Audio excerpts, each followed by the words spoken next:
Good morning, everyone. Oh, my God, I'm laughing already. Top of the morning to you, and welcome to the weekend. Rex is right next to me. Good morning, buddy. How the hell are you? What's happening, my man? You know, G yesterday he was so funny, and then he says to me this morning, he's like, it occurred to me yesterday that you look like Elton John. So I'm like, fuck it. I'm just going to wear my Elton John glasses this morning. I don't care. Why did you have a penis in your mouth? No,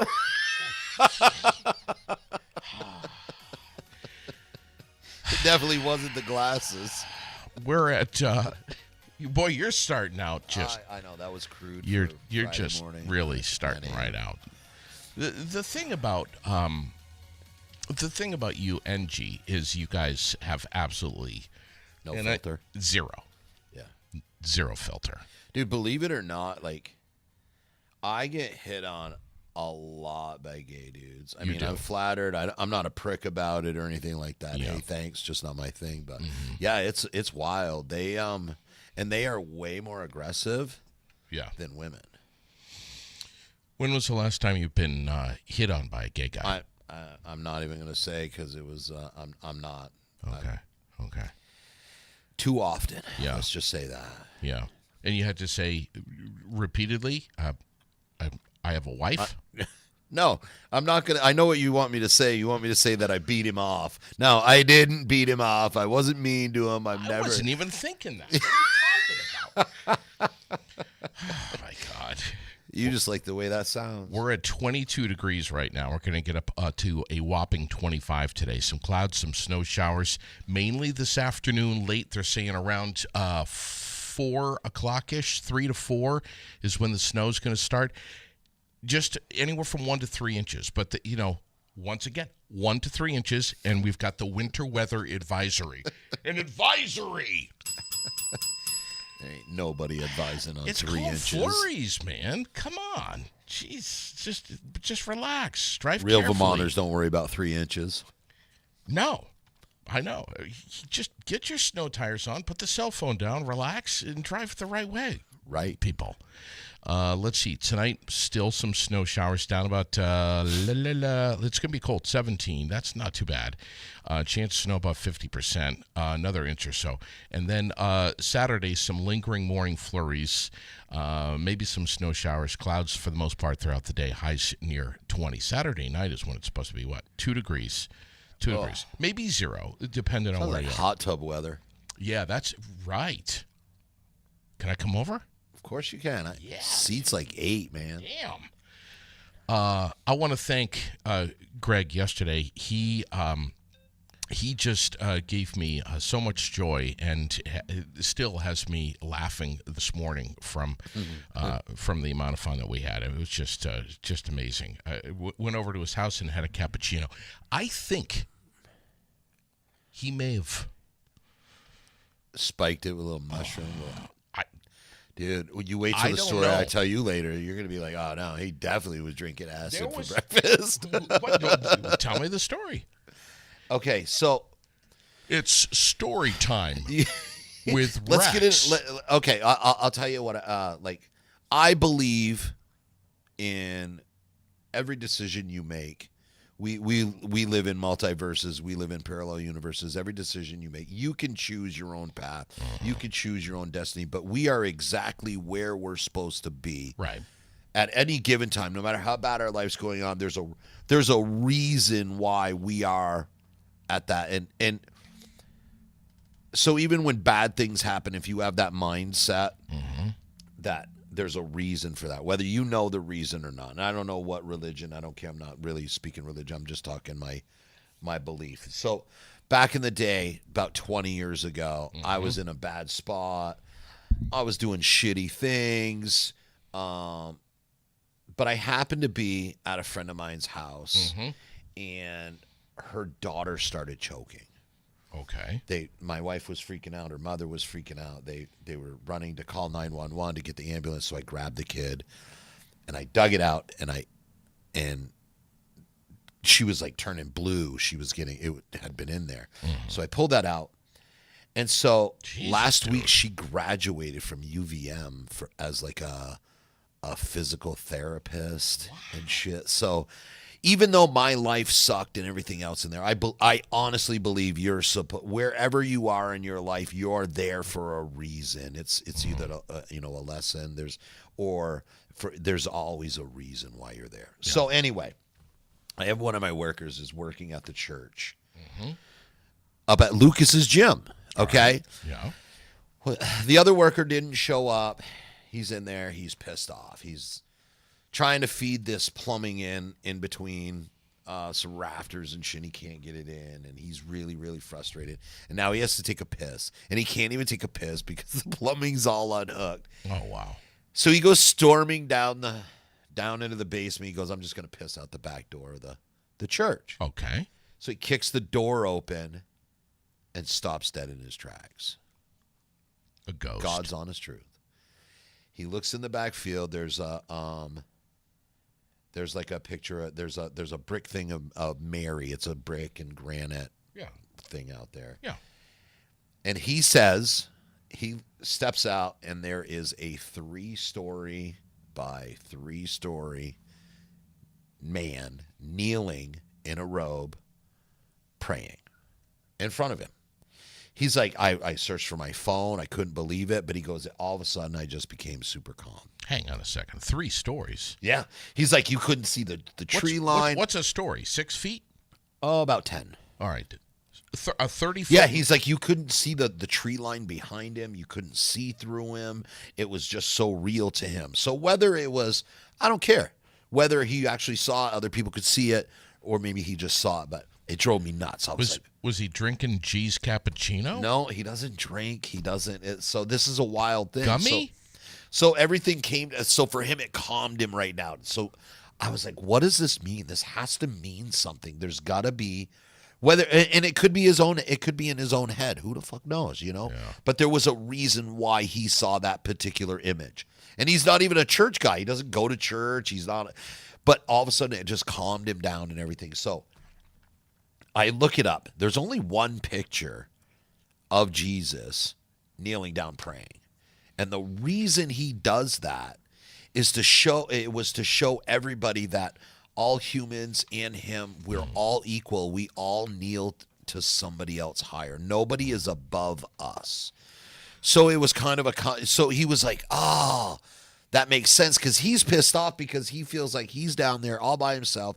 He's fucking working, and all these other guys that aren't here, why are they better than me? Yada, yada, yada. And then that happens to him. So it made sense. So sometimes we see shit or whatever. Something happens in our life and we don't understand it at the time. Yeah. But if you have that mindset that there's a lesson in that, why this is happening, you'd be surprised how it just changes your life. Can I call you next week when the shit hits the fan and you can remind me of this again? Or I'll just go back and listen to this. We got a phone call this morning. Good morning. Hello. Good morning. How are you? Uh-oh. We're in trouble. We're in trouble. Hey, Rex. Gee, good morning. What's going on, buddy? Hey, Rex, listen, number one, the cappuccino was not spiked. JD is just crazy. We know that. Okay, number two, if gay guys are hitting on you, you need to embrace it, come out of the closet, and just be real. You're in a safe space right now. That's what I say. He's in a safe space. You're in a safe space. It's okay. Okay, and number Rex. three, JD, when are we going to get in that hot tub? I'm so there. I'm scared. I've never been in a hot tub. I'm honestly scared. I've never been in a hot tub with a gay man. But well, now come on. But now, I would people, with you. Guys, the only I'm thing, not the a piece only of thing meat that'll here. happen. The only thing that'll happen is possibly my feet may wander. But nobody will know because we're underwater. Are you?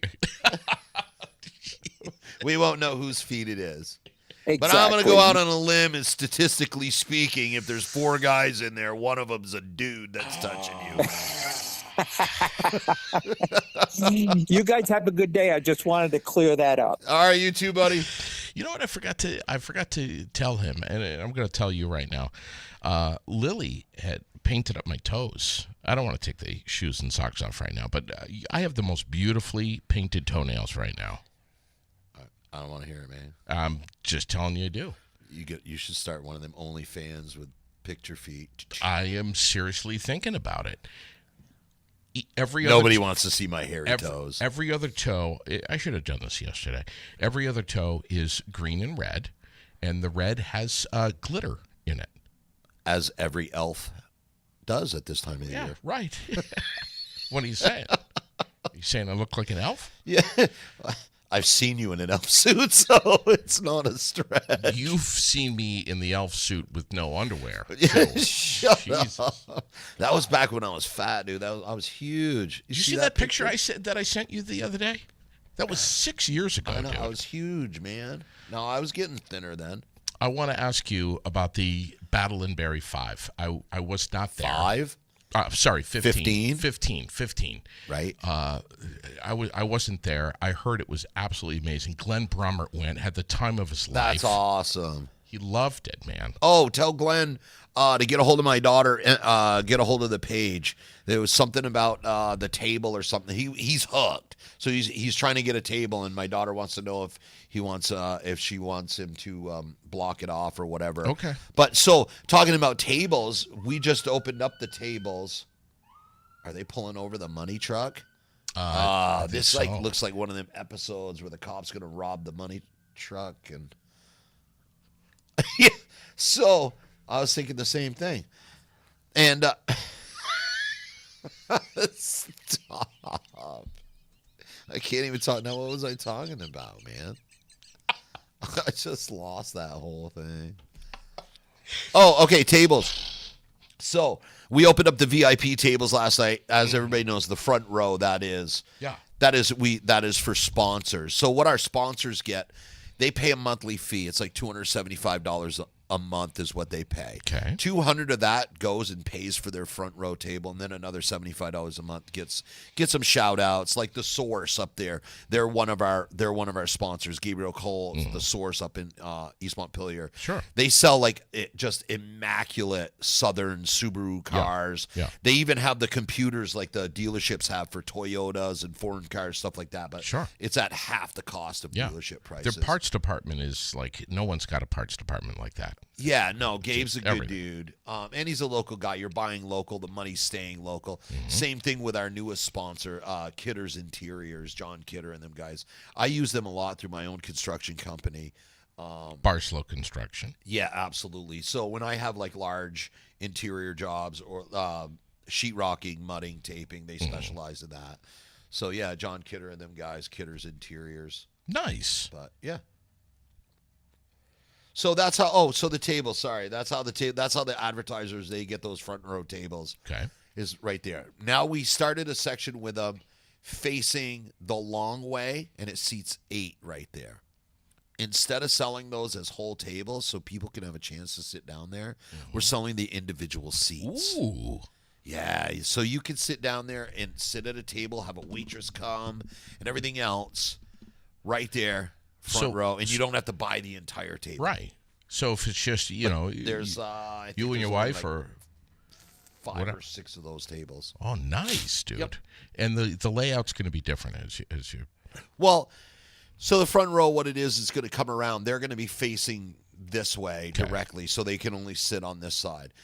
The second row, same thing. It comes around till we come to the section where we face them the long way and fan them out around. March 22nd. Yep. We have Chris Peralt coming back. He's going to be fighting for a title. What? A 170-pound professional title. Oh, my God. We're going to have Tavon Thomas. He's going to be back. He's the little dude, man. Just did that 3-round, beat the shit out of that dude. It was crazy watching the skill set of Tavon. He's out of Atlas Jiu-Jitsu out of New York, but he's still... Yeah, that was his pro debut. We're gonna have him as a co-main event. The other thing we're gonna have Joe McNeil back. Joe McNeil is gonna be on commentating. The other person we're gonna have a special guest, Corey Norman. Corey's the one that beat Ed. Yeah. Corey's coming up. He might come to our gym there New Year's because he's actually from Vermont too. Okay. So Corey Norman's going to be the special guest. Of course, we're going to have Kevin McDonald from the UFC ref there. We're going to have him back. So he's going to be pretty much the staple of our promotion, having Kevin on all of our shows. Nice. Tell me about the Battle in Barrie 15. Dude, it was awesome. Tell me, what were some of the highlights? I mean, Chris Peralt, obviously one of them. Yeah, the fights, but for me, I mean, every single fight was exciting. Yeah. Every single one of them. They were just battles. They were so evenly matched. So that was exciting in itself. But to sit in Barrie, because it's been so long since famous people. Remember back, I don't know how old you are, but we used to have like championship stuff going on, like professional wrestlers, famous people used to come to the auditorium or the Barrie Opera House. Bro, I have a violin, and inside of that violin has a ticket where John Wayne did a play over at the Barrie Opera House. What? I'm dead serious. He was like 17 years old. Oh my God! Yeah. Do you remember the National Traditional Old Time Fiddlers contest that they used to do? The fiddler. They used to come to the Moose Club. Yes, and Alison Krauss, who was she sang my wedding song. What are you talking about? Alison Krauss in Union Station. That is my one of her songs is my wedding song. When you say nothing at all, probably. Of course, that was it, Rex. Just say yes. But Allison used to play up at the Barrie Auditorium when she was like 10 years old. Yes. Little girl with a violin. Yeah. Who was the other little blonde girl? Remember? She was like, she was running right in the tracks right along with Jamie Thurston. She was huge there for a while. The one from Vermont, little country singer.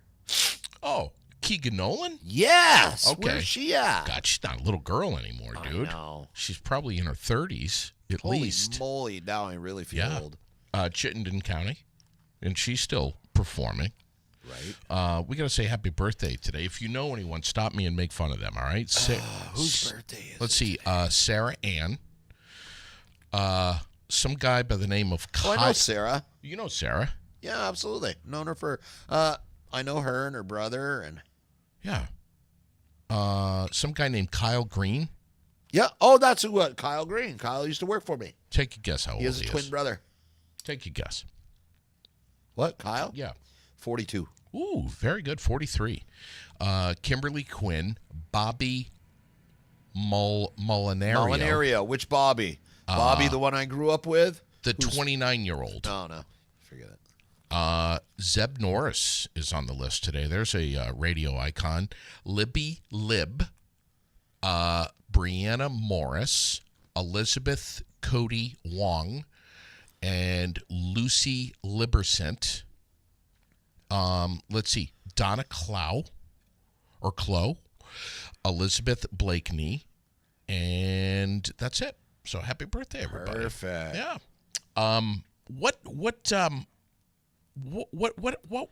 with the whole Windsor County Sheriff's Department? This is wild. So I'll go right back. So this is a really kind of a cool situation. I get called by a bank. Can I tell my version of the story? No. All right. You don't have a version. I have a version. You were not there. I have a phone call from you on Thanksgiving where you were high as fuck and said, dude, I'm going in.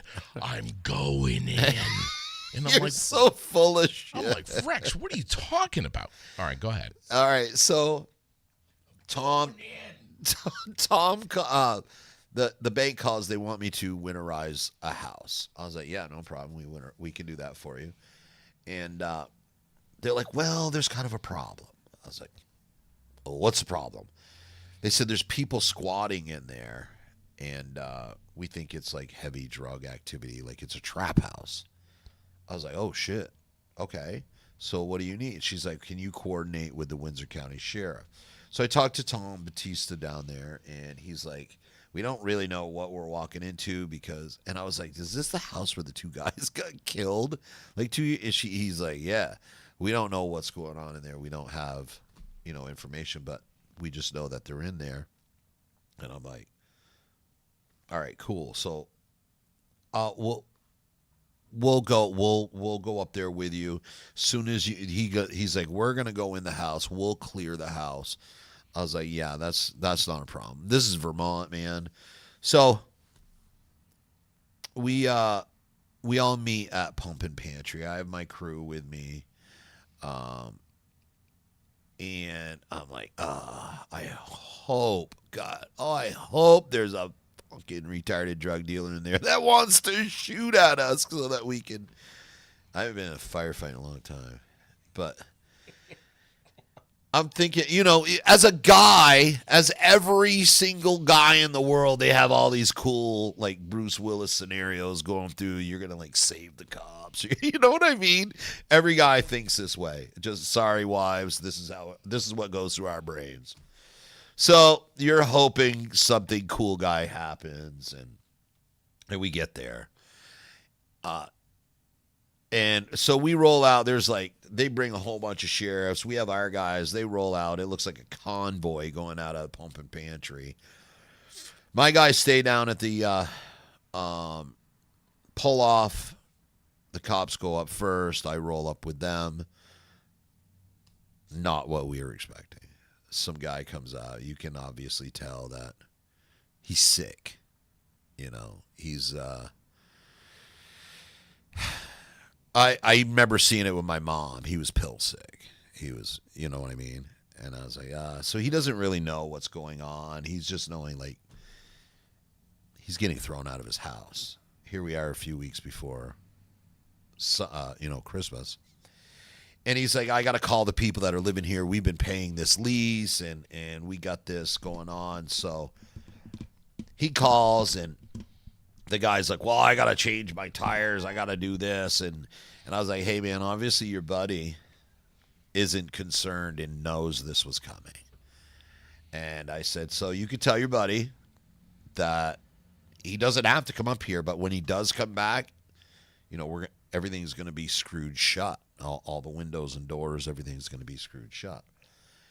And so he starts to get agitated. The other cops go in. One cop's standing outside, and he's starting to get agitated. He's like, well, I need to see a warrant. And he's starting to get mad. And I was like, hey, man. And they're not talking to him. He just doesn't know what's going on, So communication is a huge thing.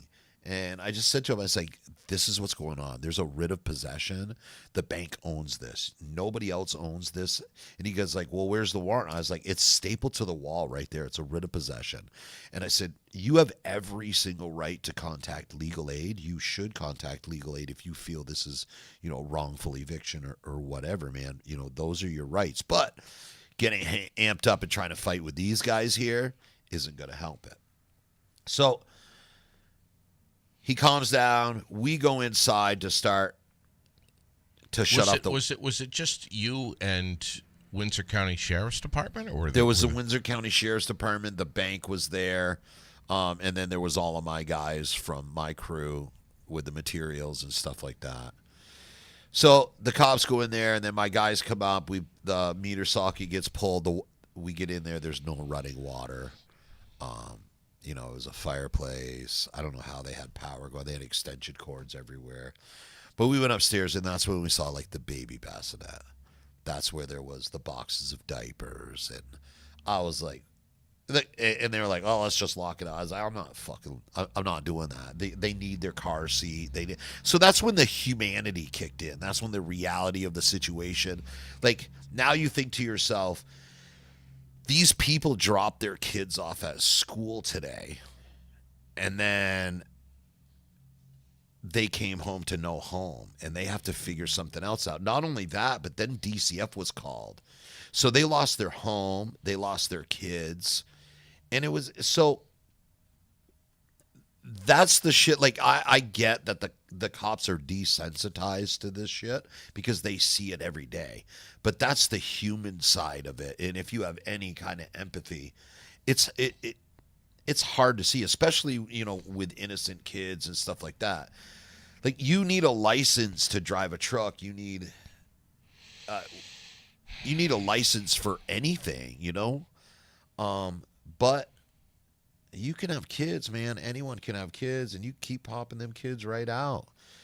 So, and it's not fair. And I talked to the father, and when they showed up, because we put everything together and made sure that they had all the baby stuff and everything for them, but we weren't going to lock that up in there. And I was like, man, I'm a father. You can't have kids living like this. But it's a double-edged sword. So that brings me to the next point is, what did he say when you said that?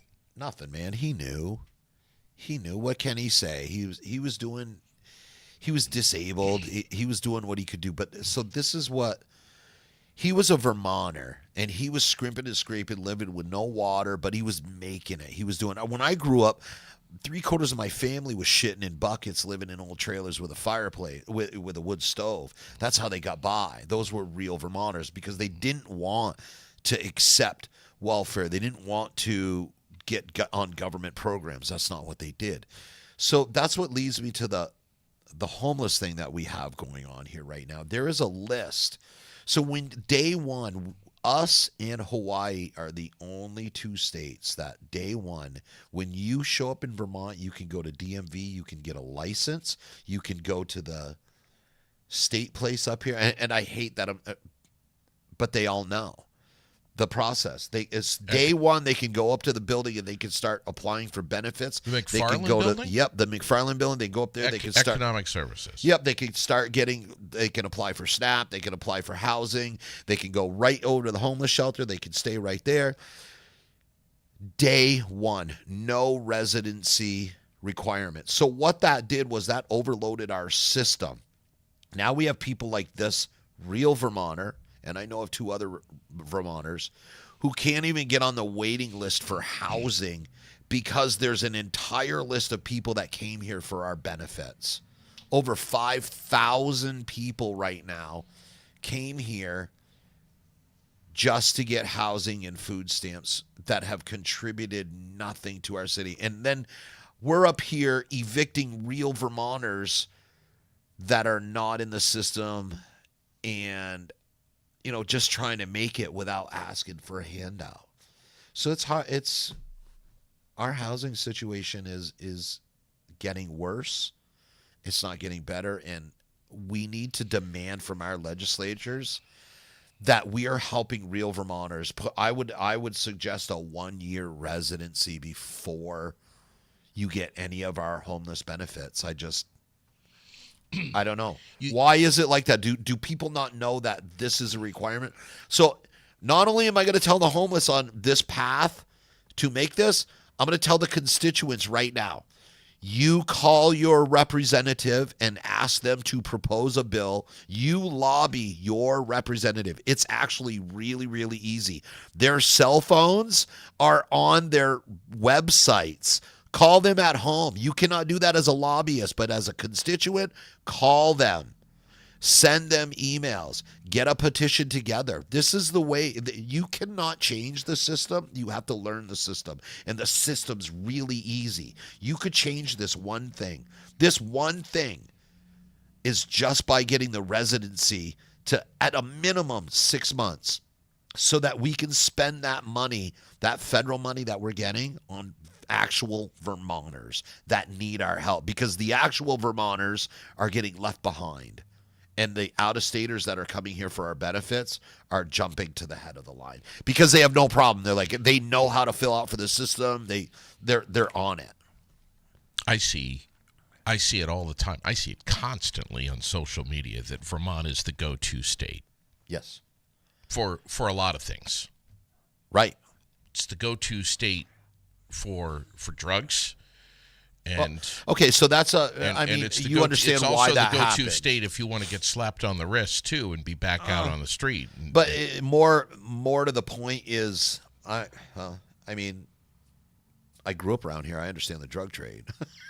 Anybody that grew up around here, you know why. It's because 89 and 91 drop into St. Johnsbury and drop into Barrie and Barrie, Montpelier, Burlington, drops right there. It's easy. It costs you $100 a gram to buy cocaine up around here. But you could go to the city and buy an ounce for $600, bring it up here, and break it up and sell it for $2,800.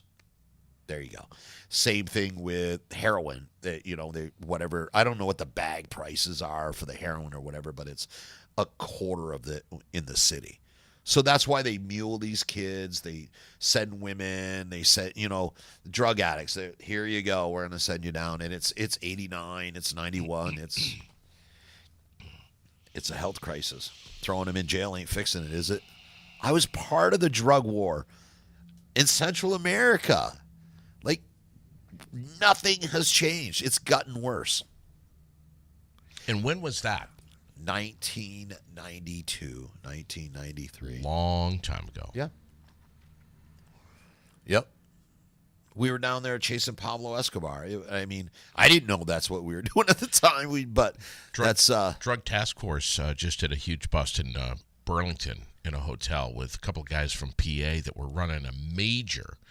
Perfect. Okay, fentanyl let's break ring. that down. Let's break down the cost that it costs to bust them people. Think about the cops, the resources, everything, the time, the intelligence gathering, whoever they had to bribe to get, with drugs money, whatever it was. So now we have a huge budget. They busted these people. What did it do? Did it slow the drug trade at all? Did it stop any of the addicts from finding somebody else to buy drugs from? What did it do? What did we accomplish? Let's say they spent on the low side $100,000, $60,000, benefits, everything else to do that. So you spent all of that money, $100,000, to bust these people so that they get a year in jail, and somebody else has already taken their place. What happens how much cheaper is it to put drug addicts in long-term rehab facilities so there's no longer somebody to sell to? But think about it. I mean, it's all money. You put the people in jail. What are the jails now? Jails are private. A lot of money in jails now. I mean, especially the private jails. You just take them, you throw away the key. They're horrible to those people. Throw them in solitary confinement for 2 years at a time, feeding them the bare minimum of high-carb, high-sugar diets, hoping they die in there. Like, it's a long-term money. It's just money, dude. We're not trying to solve the situation. Anytime the government gets involved to solve a situation, they compound it. They are not the solution makers. We are. We have to come up with solutions. The government can't. They're not smart enough to do that. Speaking of which, yeah, you have heard so many statements, I'm sure, from the government recently. Calm down, everybody. Don't worry about the drones. They're not a threat. We have no idea what they are. They are from the government, and I'll tell you why. But they're not a threat. I'll tell you why they're from the government. Even though we don't know what they are. We actually have a tank. It's called a Leviathan. Okay. Just that tank alone, it shoots 100 counter drones like a minute. It just launches them it's like a rocket launcher. Okay. But it shoots hundreds of drones out, and they're anti-drones. So at any point, if the government wanted to take care of those drones, that's just one. They have other like EMP guns and shit like that. They've been saying, don't shoot them down. They're fly over my everybody. house. I don't know if you heard Travis Paquette, but he was over in East Montpelier and just, trying to explain to his kids, we have absolutely, and they saw him over in East Montpelier. They saw the drones. Yeah. And he's like, his little kids are, concerned about this. And he's like, we have no idea what they are. The government won't tell us. But little drones don't bother me. It's the car-size ones. No, these were the big ones. Oh, yeah. These were the big ones. And he's like, we don't know what they are. The government says we don't have to worry about it. And the kids were, kind of freaked out. I mean, it's like East Montpelier, dude. Yeah, that's I like would right be next impressed door to here.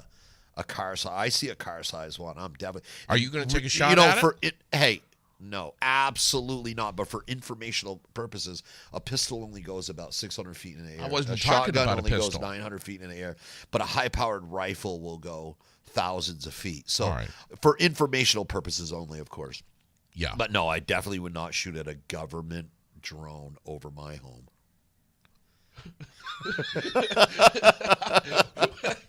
I don't have any guns, actually.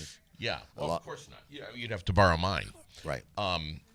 But especially, if it was over an area where it was like wooded, where if it went down, it's not going to land in someone's, on someone's house or a major road and hurt somebody, Huh. Yeah. See, you know what I saw for the first time in Barrie? Did I tell you about that? Was the zombie dance over at the bus. Yes. Isn't that wild? I've seen I've seen that in big cities. I remember seeing that in like Seattle. I saw the zombie dance a couple days ago. It's fucking crazy. It's amazing. I grew up here, and I never thought I saw it in Seattle. I saw it in Alabama, Georgia, shit like that. Florida. What is? Explain to some of our listeners that may not be familiar with the zombie dance. The zombie dance. We just saw something on the sidewalk that passed in front of us here, but it wasn't the zombie dance. No. But what exactly? Give us the zombie dance. Merriam-Webster dictionary definition of the zombie dance. The zombie dance is somebody that does high volume opioids and tries to stay standing while they're nodding out. That's the best way. That's the zombie dance, man. God. Listen, we're gonna try to help out Amy Anderson and Amy's Armoire. Nice. Maybe I don't know if you're familiar with what's going on, but basically I've been commissioned to wear a Christmas onesie and stand out on the sidewalk for as much money as I can raise for Amy's Armoire. So I'm going to do this on Christmas Eve morning. You should get a hold of Lucas John up at Granite City MMA. Would he do it with me? No, because he has Does he a have a Does he have a Christmas onesie? Does Lucas John have a Christmas onesie? But talking about the onesie, he has a box of Darn Tough socks, so you can stuff it in your onesie while you're standing out there, so you're not embarrassed because it's going to be cold out and everything. Shrinkage. You ever hear that joke about the guy with the potato on the beach? Yes. Let's see if the viewers have heard it. Okay, tell it. So this guy's walking down the beach, and he sees this guy, and all these girls are around him, and the guy walks up, and he's like, "Hey, man, what's your secret? How do you get all these girls?" He goes, "Hey, it's simple." He goes, "You wear a pair of Speedos, and you stuff a potato inside of them." He's like, "No shit." So the next day, he comes down, and not one girl comes up to him and talks to him. So he goes back over to the guy, and he's like, "Hey, man, I did what you said, and I can't get any girls to talk to me." He goes, "Yeah, you fool. You got to put the potato in the front."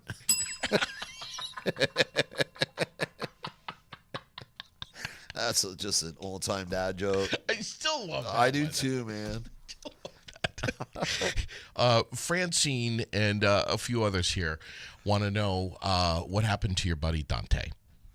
Oh, okay. So Dante's a teenage boy. Dante. So jiu-jitsu is a privilege for him, and Dante's autistic. Yes. Okay. So so jiu-jitsu is a privilege for him. Going live is a privilege for him. So those are the things. So as a teenage boy, he didn't want to follow directions with his teachers at school. Yep. So he got himself in trouble. So that's one of the punishments, is taking jiu-jitsu away and his live. So that's, and when he does. Let's be real. He does have his issues, but he's still a teenage boy. So just like me, you're still a teenage boy. Got himself in trouble. So Dante, very much, you've made some amazing strides with him. Yeah. This is a private one-on-one course where you teach him jiu-jitsu on Saturday mornings. So what I teach, and you live stream it. Yeah. Well, I don't live stream I don't live. What I do is we go through and we do our training. So what I teach Dante specifically, I do not teach him striking. I don't teach him offense submissions.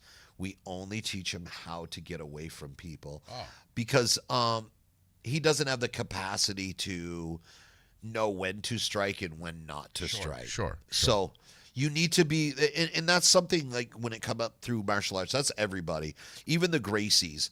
Striking is something where you can really hurt somebody. So you want to make sure that your child is mature enough to be doing striking.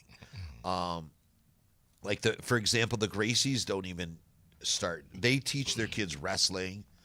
Very first thing they do is gymnastics, wrestling. They get into Brazilian Jiu-Jitsu when they're probably 8, 9 years old.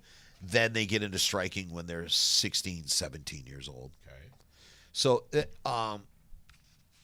I don't teach Dante. I teach him pin escapes. I teach him how to get away from people so people can't hold him down, or where he can get away and get help. That's what we do. And Lucas does a lot of private lessons. If you reach out to Lucas, there's always times during the day you can contact if you want to do like self-defense. I can help out with any of the private lessons. Lucas does private lessons. He does the Muay Thai. He does the MMA, stuff like that. So why not use that facility up there for... Also, he has a special going on for punch cards right now. So if you don't want to sign up for a membership, you can buy a punch card from Lucas up at Granite City MMA. And that punch card, what it does is you can come and check out all the classes, but not make a 1-year commitment or order the subscription. You know what I mean? Granite City MMA is absolutely incredible. One of our sponsors. Yep. Along with Donnybrook Fight Promotions. Right. And it's where is it? It's on Churchill Road. Yep. And it's the old church. Yes, it is. That was there. 9,000 square foot facility. It's got a boxing ring in there, a cage inside of there, a 40 by 40 mat area for grappling. There's safe punching to bags. say all the pews came out. Yes. And it was cleared out. We have 20-foot ceilings inside of there. Everything was repurposed into this amazing Lucas facility. And Amanda did a phenomenal job redoing the inside of that. It's awesome. Yeah. I mean, Luke has saunas up there. He has all the downstairs. She has her hair salon down there. There's a hair salon down there, and then they have an entire workout area down there. Yeah. So this is a place, and some people refer to it as going to church. Yeah. Where you go in there and your life is going to be transformed. See, a lot of people have a misconception about it being like a fight gym. No. And it's not. Like, well, it is, because Lucas is a professional fight coach. Yeah. But we also have traditional Japanese jiu-jitsu, Brazilian jiu-jitsu, Muay Thai. We have those for everybody. So the professional, what the professional fighters do, kickboxing and conditioning and stuff like that. Yeah, that's mainly hobbyists. That's people that want to be in shape. Yeah. That's Just people that want to have a little bit of self-defense, some confidence, whatever, My goal is to come over there and learn how to get off of the floor in under 15 minutes. That would be challenging, but that's going to start in the kitchen, not in the gym. Without a Hoyer lift. That's going to start in the kitchen, not in the gym. Okay. So, but the other thing is a lot of people have a misconception on jiu-jitsu. Like they don't understand that jiu-jitsu is a self-defense art. It always started as a self-defense art. We use jiu-jitsu, like people think we start out on the ground, we're trying to get people to the ground. Absolutely not. I am using my jiu-jitsu. I'm not trying to tap you. That is never my goal. If my goal, and this is what I teach, this is just my self-defense class. Everybody, all the beginners have to go through self-defense class, because you have to be, you're not going to Lucas is not going to put a Granite City purple belt on you and you not know how to protect yourself on the street. That's never going to happen. So, jiu-jitsu is used to close the distance. So if you give me an arm or a leg or something like that, I'm not using that to make you tap. I'm breaking that to get past it. And now it's just one less tool I have to worry about. Yeah. Because my goal is to get to your carotid arteries and put you to sleep so that I have a choice at that point, depending on the situation. Like Frank Mir said, you have a choice. You can kill them or you can put them unconscious. But the choice is yours depending on the situation. Wow. So we're not training to tap somebody. We are training to break that limb and move it out of the way because it's a frame that is in our way to get to your neck. Sure. That's Wow. the ultimate goal because that's what truly stops a fight is a choke. Not broken bones do not stop fights. Interesting. They would for me. Me too, but So, Granite City MMA, Yes. check them out on the web, check them out on social media everywhere. Yep. And listen, if you're curious about this, I don't care. It doesn't matter who you are. It doesn't matter what age you are. So if you have kids or not, go up to the gym and watch. When can people do that and observe? So they can go up Monday through Thursday. They can go up. Fridays is private. Anytime after 4:00. Okay. So Mondays and Wednesdays, I don't know if a lot of people realize this, but we have a free kids jiu-jitsu games. And that's taught by amateur fighter Sophia Hayes. She's the number 8 ranked girl. Yeah, awesome. The kids love her. They do a bunch of games up there. We're stopping right now to give a shout out to Albert. Yes, 100% Albert. But Albert's way past the kids' games there. Yeah, but Albert's that's where he started, though. Albert is going to actually start competing in 2025 in kids MMA. Yeah, the kid's a beast, dude. Friends with Lily. He's just a little boy. Do not be surprised. Oh, my God. If you see the words world champion next to Albert's name next year. God's honest truth. The kid's a savage. Friends with Lily. Oh, yeah, little Mohawk kid. Yeah. Just They went to each perfect. other's birthday parties. So what we have is starts with that little kids class. We have that on Mondays and Wednesdays at 4:15 to 4:50, and it is absolutely 100% free. Bring your kids in; they have so much fun. 5-year-old up to like 10-year-olds, they have a blast. After that, we have the beginner's self-defense class. You're going to learn a variation of self-defense Brazilian jiu-jitsu, self-defense Japanese jiu-jitsu. You're going to learn all that stuff. Okay. Then we have the advanced Brazilian Jiu-Jitsu. I encourage all females to go to the self-defense and the advanced Brazilian Jiu-Jitsu. Okay. So then those are those classes. Mondays and Tuesdays is MMA classes for the competition people. That's when the fighters are getting ready. Stuff like that. That's the class that I'm in. Right. I go there every once in a while just to get beat right up because that's all they do is just beat you up on those days. Okay. So I miss a lot of those days. What about, we got a comment here about bullying. Someone is going to Yeah, you come in, I'll bully you. Yes, 100%. Someone's going to be reaching out to you because their kid is being bullied. What say you about all that? I have, we talk a lot about bullying. Bullying is going to happen. There's no way to stop it except with your own confidence and your own abilities. My kids have never been in a fight. Never had to.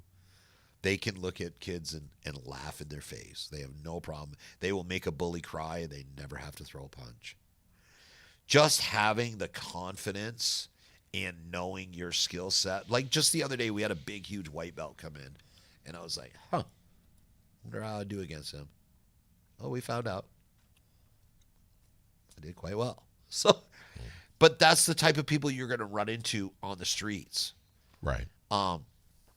It doesn't take a lot of training to train you to be able to defend yourself against an untrained person. But we take it a step further and we train you to fight a trained person.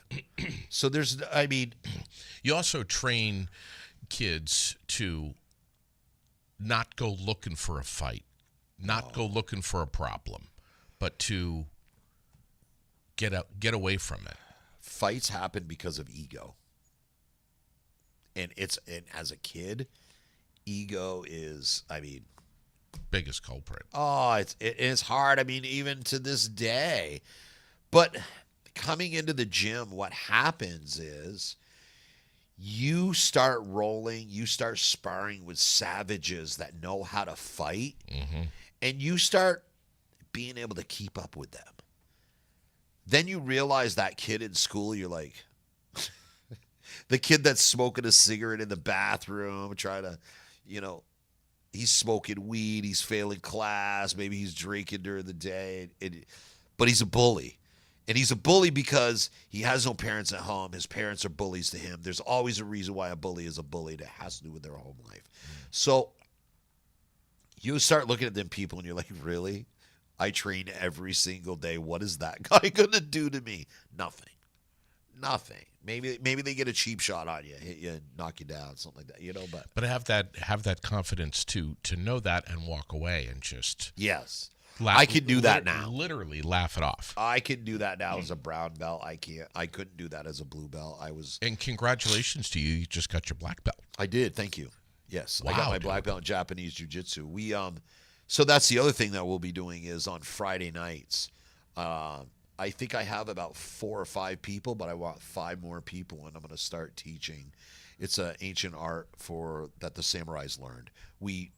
It's incorporated in almost 100% of self-defense, whether it's Krav Maga, Hapkido, Aiki Jiu-Jitsu. That's what it is. It's a damn fella. Yamake's. That's amazing. Yamake's Ryu Jiu-Jitsu. It's a Japanese Jiu-Jitsu. It's under 7th Dan, Chris Ballard, who you've trained under. Yeah, and he belongs to several federations, the American Jiu-Jitsu Federation and another one.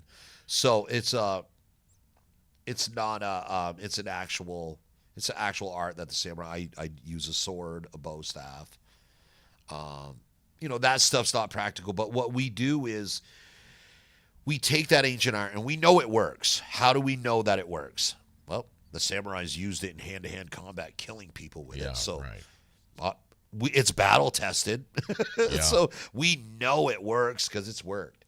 So now what we do is we take, because a lot of stuff, like Aikido and stuff like that, is based on sword fighting, open hand, like somebody's attacking you with a sword. Okay. Well, most people aren't attacking you with a sword these days, but they may attack you with a stick or a bat or something like this. But let's just get to reality. The real situation is someone's going to grab you, someone's going to punch you in your face.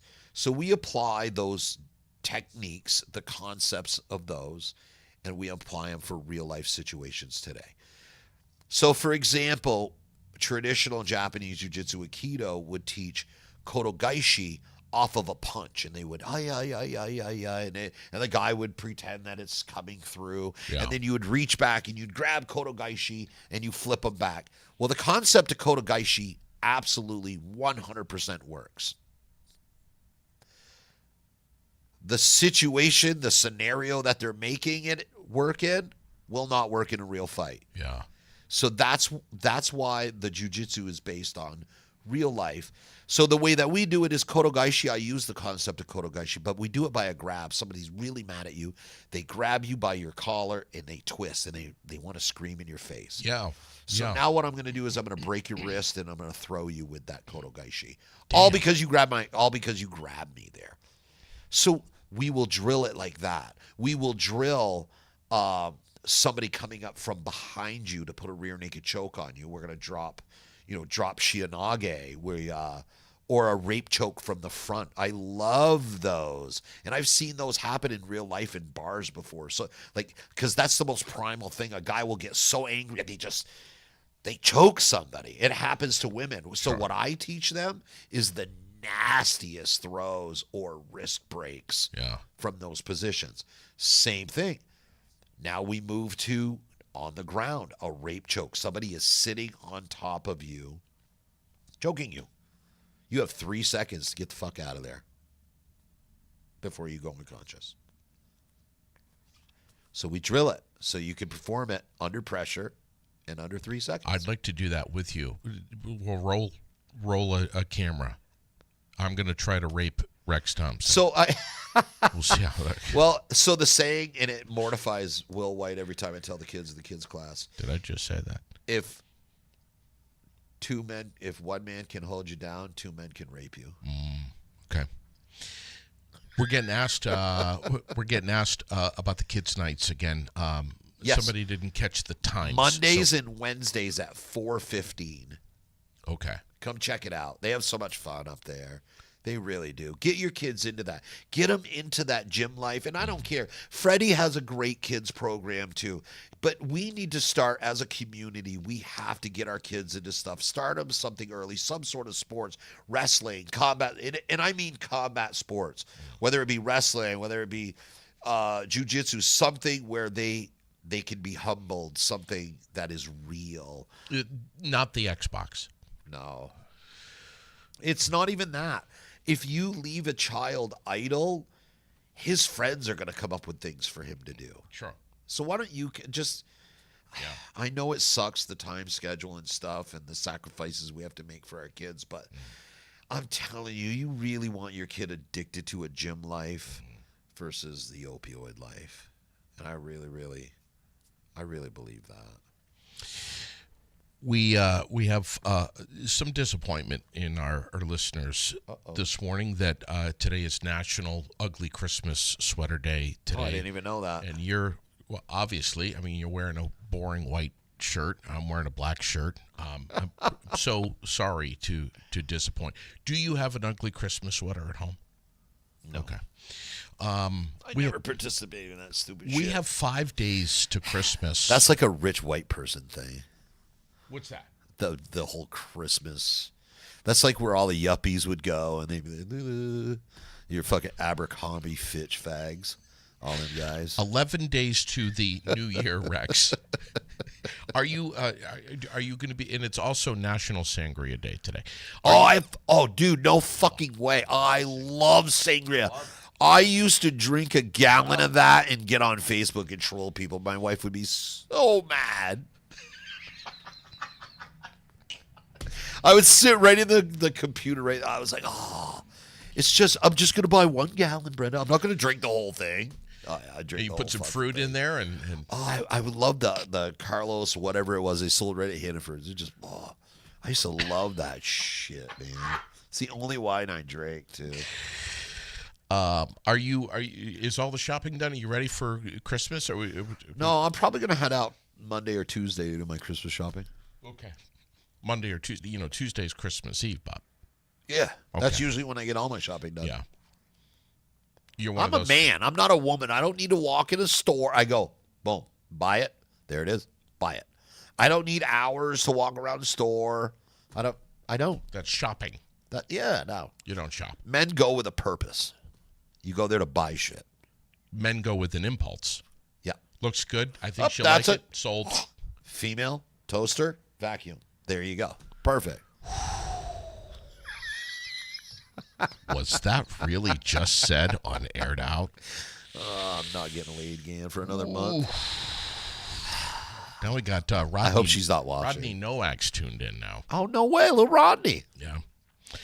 How's his nuts doing? Still making kids, Rodney? Oh, my God. I'm so sorry, Rodney. Jeez. What can I say? I know. That was quite a kick in the nuts. Birthdays today. That's nuts, too. I want to mention this. We have Alan Parsons. Remember the Alan Parsons Project? Yeah. The Eye in the Sky. You remember that? Yeah. And Cirrus. 76 years old today. What? Peter Criss is 79. You remember him from Kiss? Oh. Yes. Yeah, no. Was never a big Kiss The fan. Kiss drummer who was fired 3 times. Oh. He was the one that wore the cat makeup. And you remember he sang that love ballad, Beth? That was a huge hit. You don't remember Beth? I was just not a huge Kiss fan. I thought they were weirdos. Well, who's the other one there? Oh, here's one that you'll love. Anita Ward is 68 years old today. The disco diva, Anita Ward. Oh. You can ring my bell, ring my bell. You don't remember that? Not at all. Oh, my, please, somebody. Not Glenn, at all. where are you? Rodney, come on. Somebody knows what I'm talking about. Jeez. Now If you said it was Nina Hartley's birthday, I would know exactly who you're talking about. My God. She was a huge part of my childhood. I want to I want to talk about some of the movies that are playing at FGB theaters Nice. over at I the should go to Capitol. a movie. You should take Brenda out. I'm going to ask you, when was the last time you took Brenda out to a movie? Probably last time we were at the casino. That's it? Yeah, probably. All right. Well, that's not too bad. Did you hear they opened a new casino in Lebanon? I did. Fuck. I've been down there. Are you kidding me? I have. Man. Would you like to go with me? I usually go to MGM, but now they have one even closer. Is it like MGM? No. What is it? It's very small. Oh. It's very, very small. Last time I went to a casino in New Hampshire, it was like smoke filled. I thought I was going to get robbed just sitting at the table. It was dark and gloomy. Yeah, I wasn't there gambling. I just looked in. I don't gamble. Gotcha. I don't do that. I did a couple of times. I had horrible luck, and I said, fuck that. I'm never doing it again. Oh, no. Me and my wife would go down there No. with like $10,000 Yeah, at I a can't shot. do that. I'm not play doing cards I and don't shit. have 10 grand sitting around. Me neither. Oh, I think I got 10 grand in my pocket. Maybe I'll go down to That MGM guy Lloyd's this weekend. Plumbing comes to every one of my shows. He should sponsor our show. Well, Lloyd's Plumbing and Heating. Gladiator 2 is on the Oh, no way. the list. Yeah, over at the Capitol Theater. Sweet. That's playing at 6:45 tonight. Moana 2, which is, you and I have seen that. It was amazing. Remember when we sat next to each other during Moana 2 and you held my hand the whole time? Dude, you ate way too many mushrooms. Mufasa, The Lion King, Red One, and Wicked. Oh, I've watched Red One. That's pretty good. I wasn't into that. Dwayne The Rock Johnson, man. Between Moana and then Red One, there's too You're much. just upset because your wife is drooling over Dwayne Johnson the entire show. No, it's not that. Not that at all. It's Johnny So Depp. jealous of tall people. She loves Johnny Depp. What? Yeah. Come on. She is in love with Johnny Depp. Well, he does have that English weird look to him. He's such a weirdo. Just is. Not that She just wants to shit in his bed.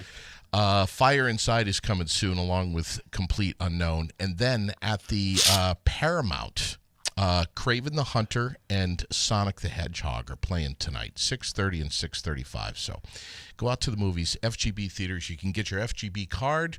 You can get popcorn with what on it? Real Cabot butter, not the fake shit that comes in a box like the other movie theaters. Real Cabot butter. The concessions, everything is right there. I love the theaters. I do too, man. Go out. And I hate it because I get there early and I eat a whole large popcorn before the fucking movie even starts. Yeah. And then I need chocolate to wash the salt down.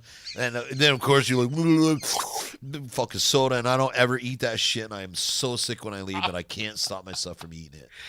I was just over at Nelson Ace Hardware, and also one of my sponsors, and I picked up.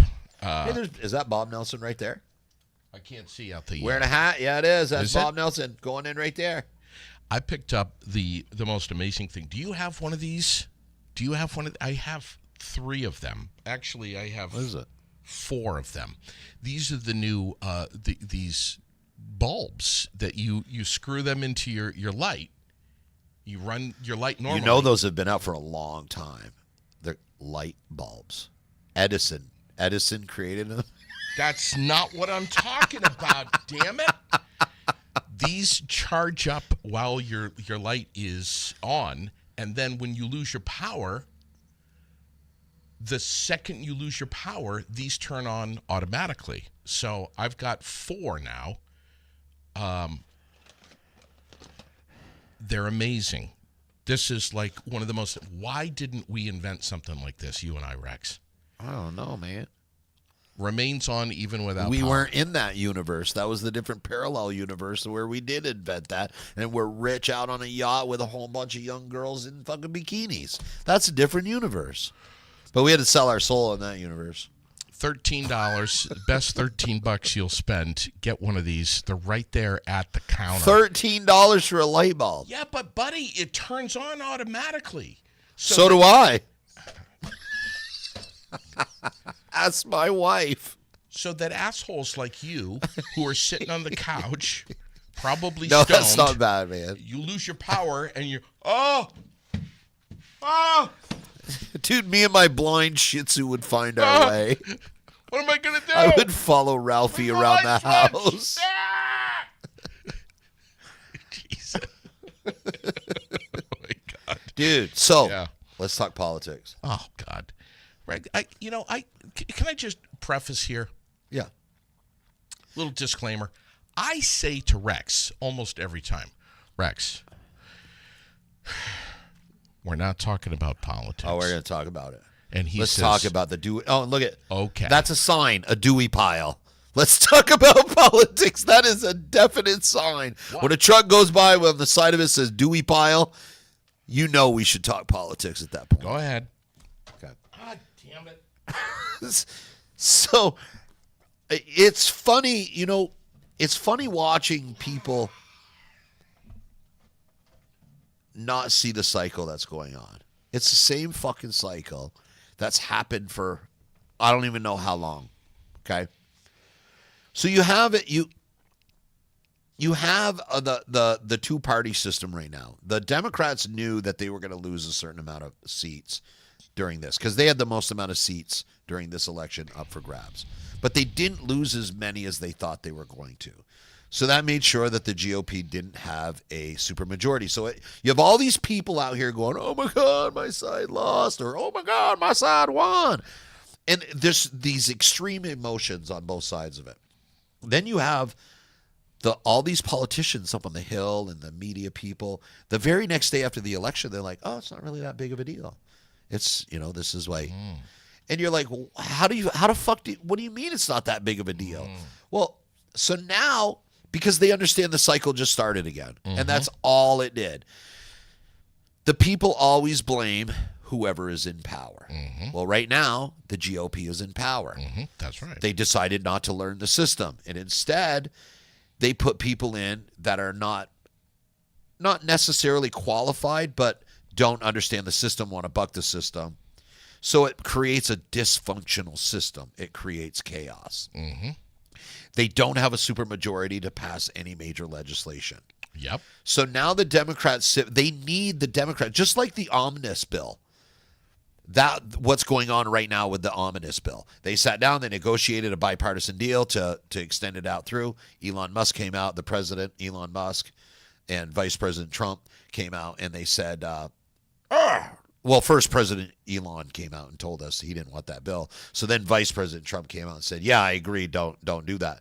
So now they pulled the good faith negotiation out and created chaos, dysfunction. And of course the base is like, yes, this is fucking great. Okay, well, the Dow Jones just dropped 1,000 points. Our markets cannot stand chaos. But what they're not seeing is with this chaos and everything, now as the Democrats just sit back, they go, look at this dysfunction. Is this what you want? Is this what you want? So in 2 years, every House seat is up. Right. Who's going to get voted out? The party in charge. If they can't legislate, if they can't pass any legislation, and they can't function as a cohesive unit for the next 2 years, they're going to lose the majority and they'll probably lose the supermajority. Then what happens? If the House has power and you have a bunch of people that don't understand the system, that tried to buck the system or circumvent the system, they will have broken laws. However minute the laws are, they will break laws because they don't understand the system, and the impeachments will start all over again, and we'll get the same cycle. Oh, my God, it's almost like this has happened Yeah. once before. Oh, twice before? Yeah. 3 times before? Yeah. It happens over. That's the problem with. I believe that the GOP has good intentions, but the problem is they're trying to change the system forcefully instead of learning the system. And if they learn the system, people agree with them. They agree with a lot of their ideologies. So that's the problem that we have here in Vermont also, is our local GOP refuses to learn the system. They think they're going to get in and crash the system and change the entire thing. And they run into a roadblock because the Democrats understand. They go to school. They learn the system. That's what it is. That's the real. And this is not a dig on the Republicans, a dig on the Democrats. This is just this is what you see. This is the cycle that happens every single time. So as soon as they get into power, every single thing they're going to make a huge point about. They're going to be like, look at that, look at that, look at that. This is what you wanted. This is what you're getting. And we're going to start the fighting, the infighting, and all of that, because the base is going to be like, oh, it's because the Democrats won't sign off on this partisan bill. They're holding everything up. You think the cycle would cycle quicker if Kamala was driving the bus? So, how would that play out, though? I honestly, 10 million Democrats sat home and didn't go out and vote. It was a super close election with a really low turnout. So, did Democrats want Trump to be president so they could get a super majority for the midterm elections? Is that like, was that their strategy? What? But because, well, I still think even with Kamala, the same thing would have happened. I think that with those, if the House, the House and Senate got the majority, they would never pass anything bipartisan. The Republicans would never work through. And I still think they would have got voted out because they would have been looked at as obstructionists because they were the ones in power and nothing was being passed. If you're in power and nothing is being passed, you are the one taking the blame. Does that make sense? Yeah, yeah. So if we start looking at it like real, not through propaganda eyes or who's right or who's wrong, but just look at the cycle and they're playing us. Do you hear about Fannie Willis? No. Georgia Appeals Court Because she was her. banging that dude that was on her prosecutor or whatever. The whole interference case against President-elect Donald Trump. Appearance of impropriety. Given Willis's romantic relationship with the special prosecutor. What an absolute cluster. But I mean, that's our whole political, like everybody's buddy is getting a job because somebody's banging them. That's how they're all I mean, the cabinet picks. Look at the cabinet picks. We're picking the entire Fox News hosts for the cabinets. Why? Because they sucked on someone's penis. It's the same thing. Our whole political system, our justice is so corrupt. And that's how people get jobs. It's never, especially the government. You ever try to apply for the government when you're from the outside of the government? No way. But if you're on the inside, you're like, hey, Joe, can you get a hold of fucking Jen over in that department and see if I can take that job over there? Fuck yeah, you got it, baby.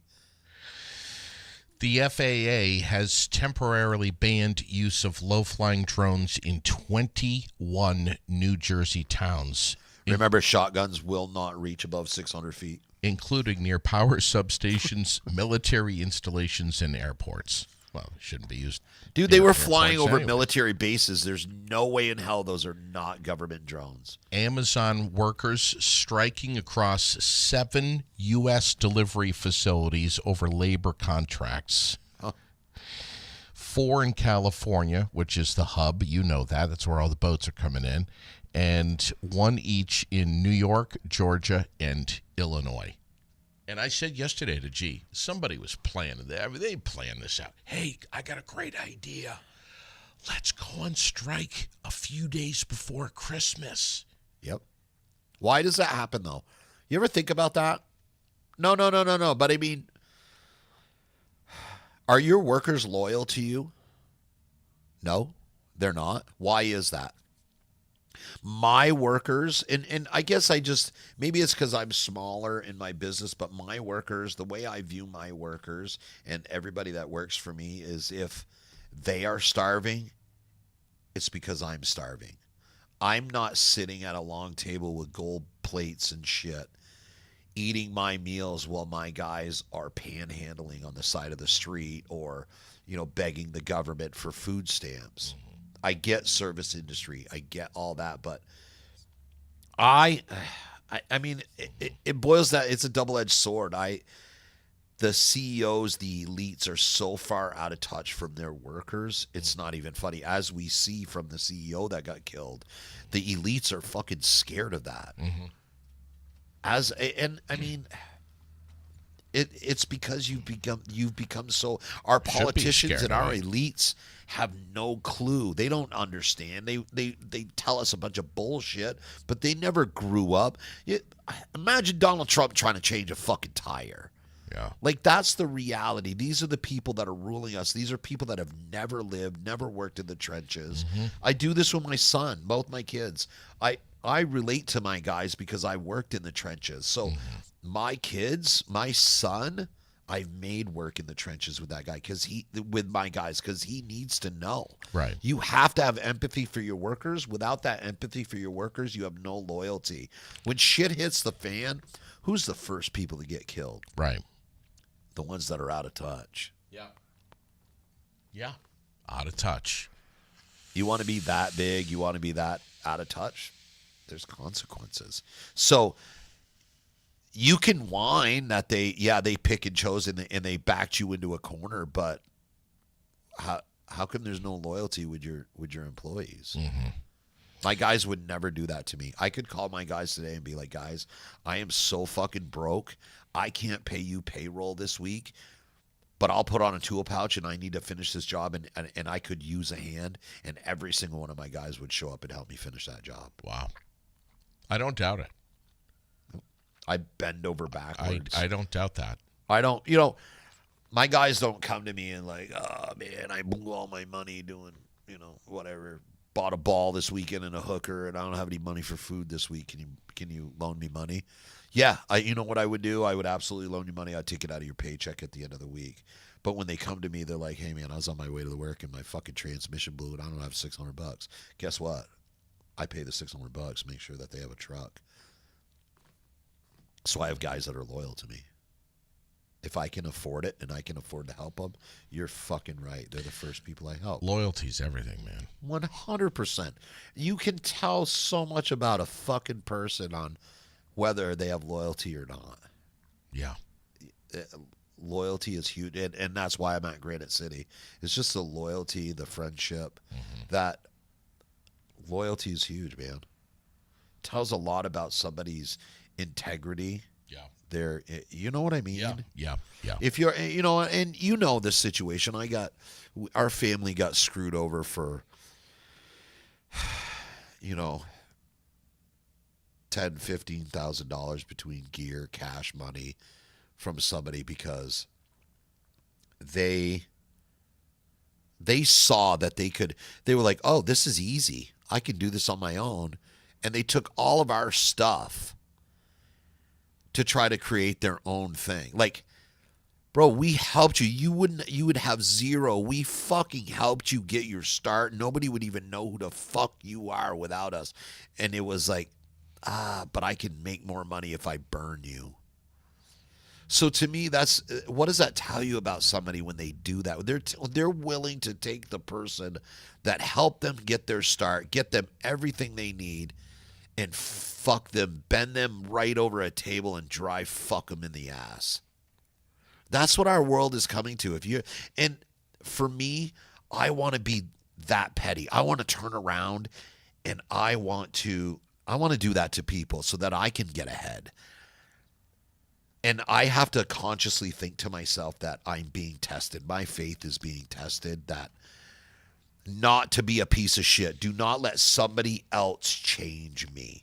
That's the hardest thing, to sit back and watch these pieces of shit, unloyal pieces of shit, just like with a smile too, like they're just these great people. You're not. You're a fucking snake, and the world knows it. And so it is hard. I want to get online. I want to bash them every fucking day. I want to. I want everybody, I want to scream from the top of the rooftops on can you not see what a fucking snake is? That's where loyalty comes in, man. If you can't even be loyal to somebody that helped you succeed and get to where you are, I hope you fucking burn in hell.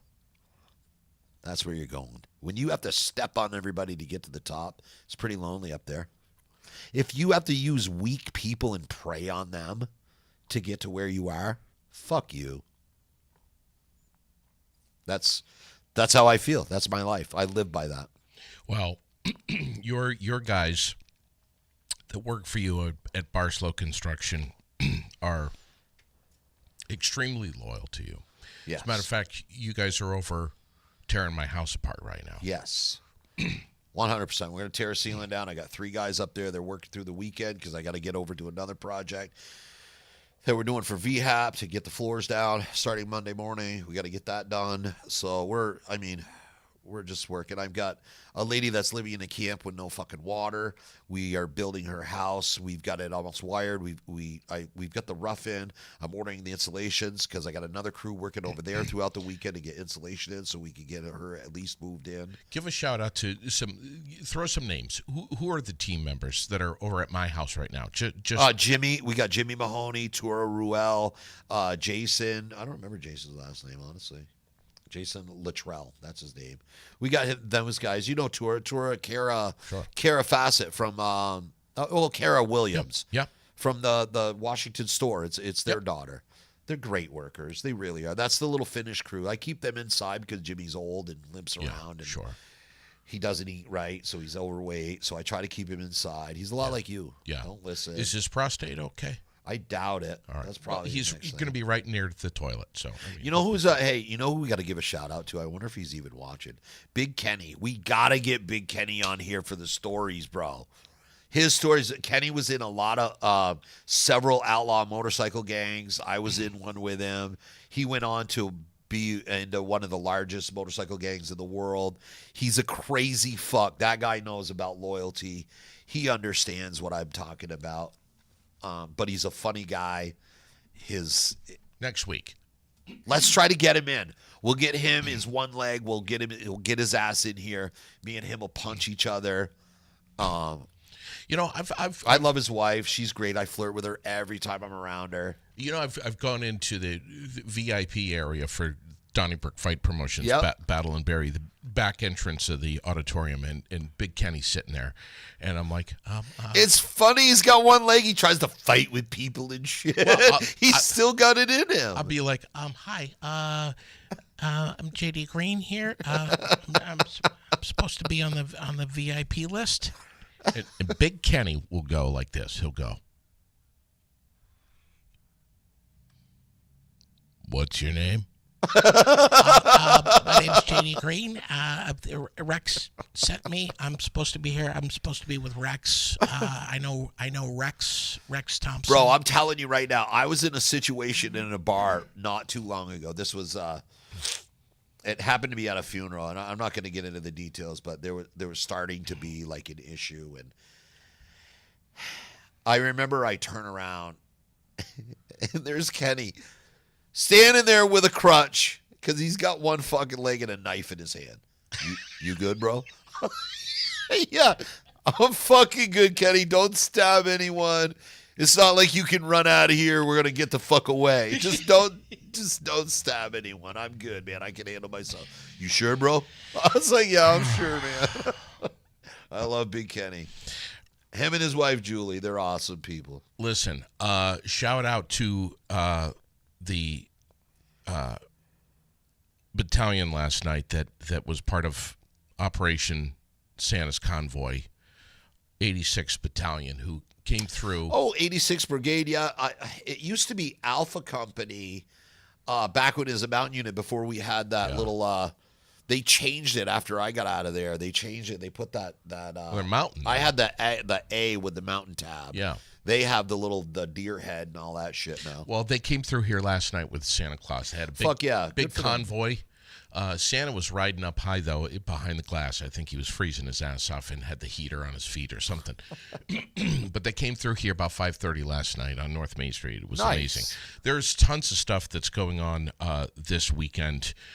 Keep watching. I need some grandkids. I need some fucking grandkids so I can get back into the Christmas spirit and shit. I hope my kids are watching this. The VFW. Post 790, Ron Tallman and all those guys. Yeah, Ron and Vicky and all them good people. They're doing a huge VFW breakfast. It's tomorrow. Oh, I wonder if I get 7 o'clock. 7 to 7 o'clock. Well, 7 to 11, I think. Oh yeah, I'm not doing my private lesson tomorrow. Yeah, you should go.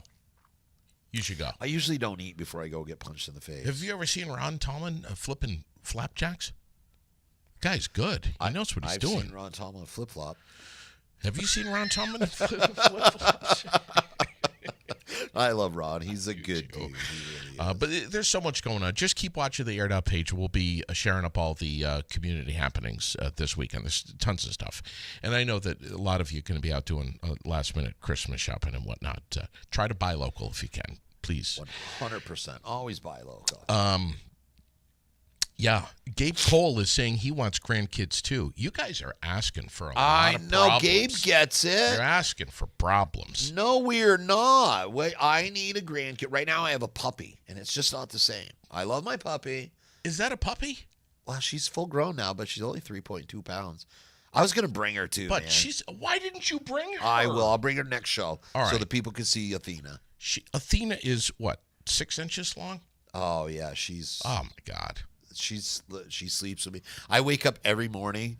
As soon as I move, she comes up and sits on my face. Oh, and then she'll get up and she'll lick, sit back down on my face. That's how I wake up every morning. It's the best way to wake up. I'm telling you right now. Yeah. You cannot be in a bad mood or wake up with a little tiny 3.2-pound she-palm sitting on your face. Did you hear about this movie theater in Barcelona, Spain? There's a new trend going on. They are referring to it as the new European culture, which is going to the movies butt-ass naked. Fuck yeah. The Spanish Nudist Association has organized the first nudist film screening in the country's history. And here it is right here. Look at 100% chance of catching crabs. Peculiar.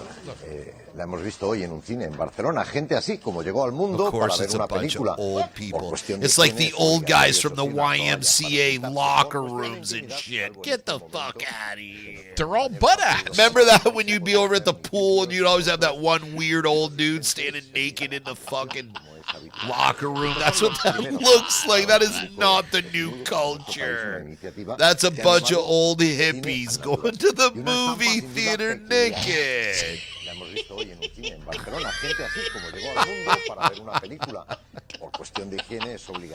Some old dude with saggy balls, his leg up on the bench, trying to carry a conversation on you while you're just trying to get to the public swimming pool. Oh, my God, Rex. You know it's true, though. Really? You know it.